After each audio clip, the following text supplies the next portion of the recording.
Assalaamu calaykum waraxmatullaahi wabarakaatuh. Kusoo dhawaada qisadan ku cibro qaadashada mudan. Waxaa idinla socodsiin doona anigoo ah Zaki Maxamuud. Balse intaynan gudagelin qisada, fadlan muuqaalka like saar oo na dareensi inaad ka heshay qisooyinka noocan oo kale ah. Sidoo kale haddii aad ku cusub tahay kanaalka Dacwa Tube, fadlan ku soo biir oo subscribe saaro. Gabadhan yar waxay ahayd mid ay ardayda ku jeesjeesaan oo mar waliba ku qosla. waa kuwan ardaydii oo ku wareegsanaya gabadhii iyagoo jiis iska dhigayo maxaa yeelay gabadhan aabaheed waa miskiin lugta naafa ka ah.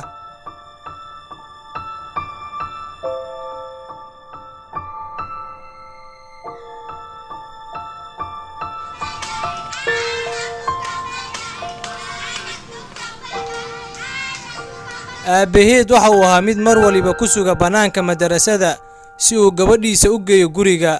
laakiin markii ay aragtay aabaheed waa ay ka carartay si aysan ardayda ugu jeesjeesin.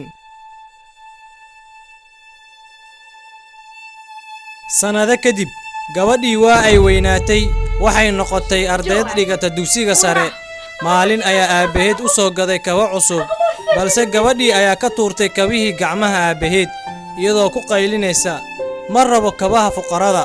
sidoo kale maalin maalmaha ka mid ah gabadhii waxaa xaflad ku casuumay wiil ay isku fasal dhigtaan.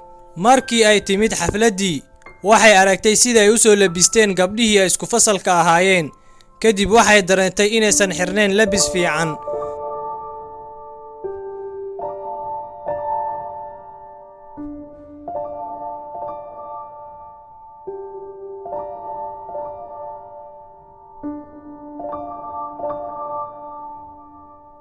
sidoo kale waxay fiirisay moobeelada qaaliga ay wataan, halka ay iyaduna wadato moobeel ka duwan kuwa ay haystaan.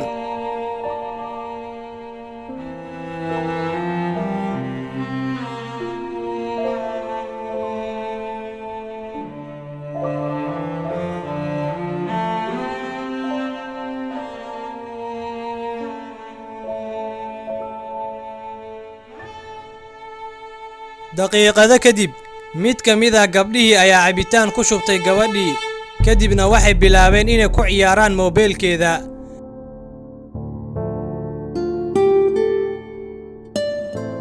aabaheed waxa uu ahaa mid shaqeeya oo lacag u aruuriya gabadhiisa. markii ay timid guriga ay aabaheed ku tiri iyadoo ku qaylinaysa ilaa goorma ayaan ku jiraynaa noloshan oo ardayduna igu jeesjeesayaan, anigu noloshan waan ka tanaasulay. gabadhan ma oga aabaheed waxa uu qabto maalinkii iyo dhibka uu kala kulmo shaqada.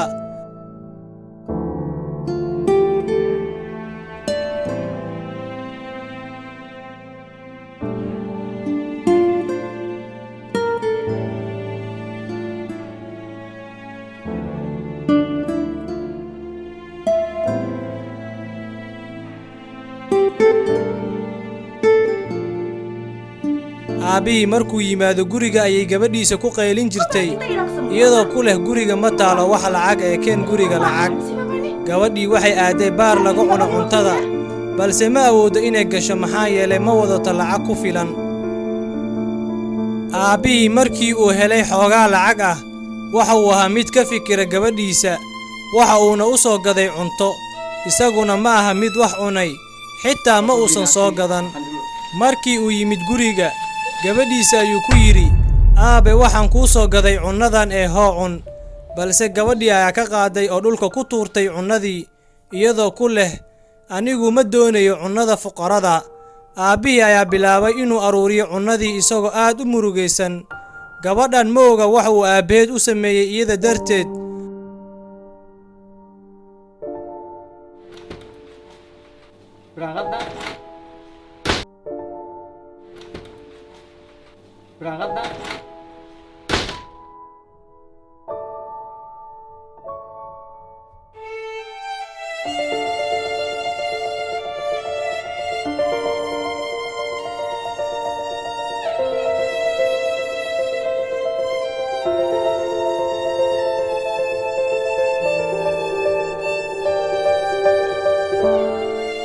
maalin maalmaha ka mid ah aabbihii isagoo shaqada u sii socda waxa uu soo xasuustay waxa dhex maray isagiyo gabadhiisa.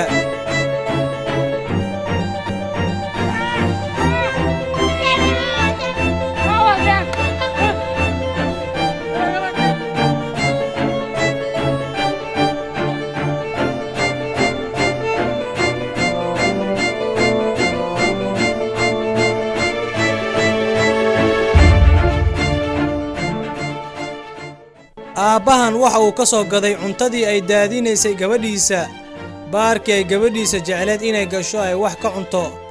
daqiiqado kadib aabbihii ayaa ooyey oo ilin ay ka soo qubatay indhihiisa. isla daqiiqadaas aabbihii ayaa shil galay, halkaas ayuuna ku dhintay.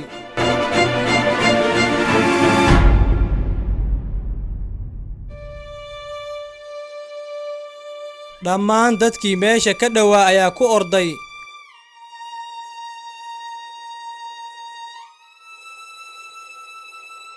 markii ay gaartay gabadhiisa, waxay aragtay aabbaheed oo dhulka yaala, waxayna bilowday oohin aad u daran.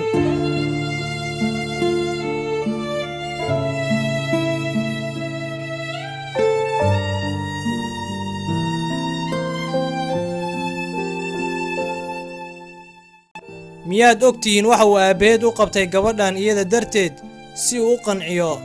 aabbaheed lacagta uu soo shaqeeyo waxa uu ahaa mid internetka wax ugu iibiya, sida kabahan quruxda badan, si ay ardayda ku jeesjeesa ugu dhahdo kabahan waxaan ka soo iibsaday internetka. laakiin aabbaheed waa ay ku tuurtay kabihii quruxda badnaa.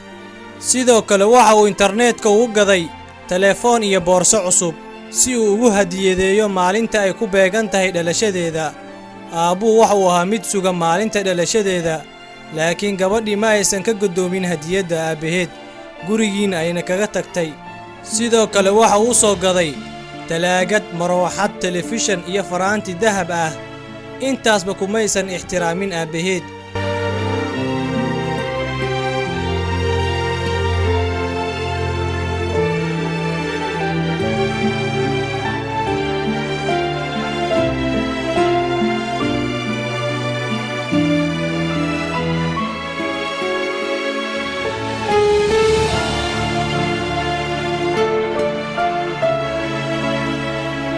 ilaa uu markii dambe u iibiyey mooto ay ku aado iskuulka.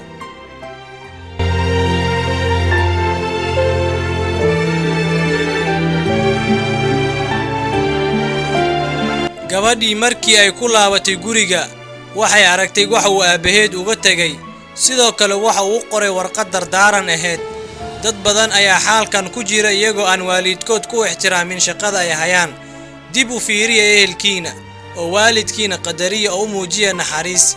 mar walbana ay wax idin siiyaan oo ku dhaha waad mahadsan tahay, kana ilaaliya niyadjabka iyo hadal xumida. qisadeennii quruxda badneed ee dhex martay aabbahan iyo gabadhiisa halkaas ay inoogu eg tahay. haddaba haddii aad tahay daawado ku cusub janalka Dacwo Tube, fadlan ku soo biir oo subscribe saaro, gambaleelkana furo si uu muuqaal waliba uu kuu soo gaaro.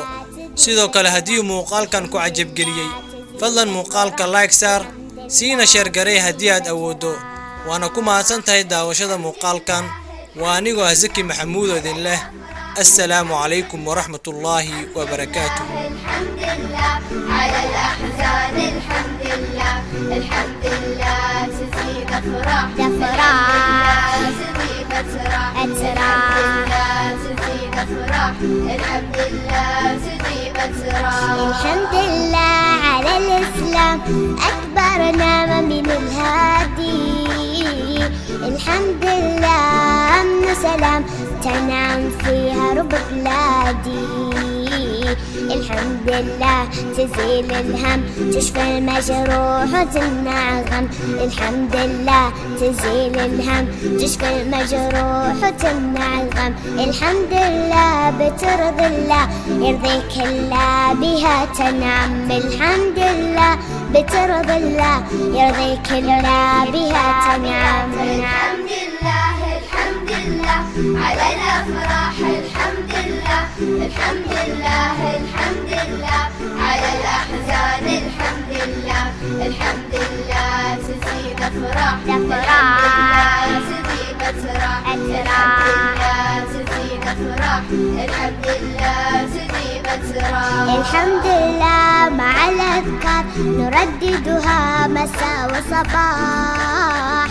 الحمد لله وفي الأسحار مع استغفار بكل دعاء.